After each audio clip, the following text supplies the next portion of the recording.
এই ব্যাপারে আমি আপনাদেরও সাহায্য এবং সহযোগিতা চাবো। আপনাদের সাহায্য এবং সহযোগিতা ছাড়া আইন শৃঙ্খলা বাহিনীর পক্ষে অনেক কিছু করা অনেক সময় সম্ভব হয় না। আমি বারবার বলি এই কথাটা, আপনারা একটু সাহায্য সহযোগিতা করেন, পরিস্থিতি অবশ্যই উন্নতি হবে। আর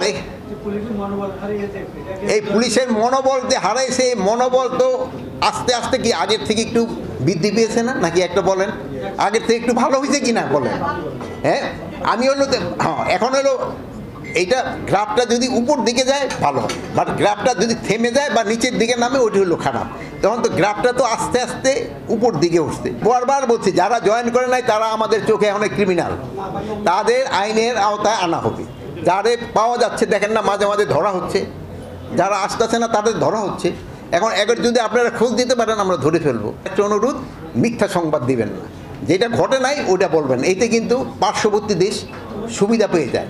দেখেন যে পার্শ্ববর্তী দেশ, আমাদের মিডিয়ার যে একটা সুনাম আছে, পার্শ্ববর্তী দেশের মিডিয়ার অত সুনাম নাই, যে এরা মিথ্যাই কিন্তু প্রচার করে সবচেয়ে বেশি।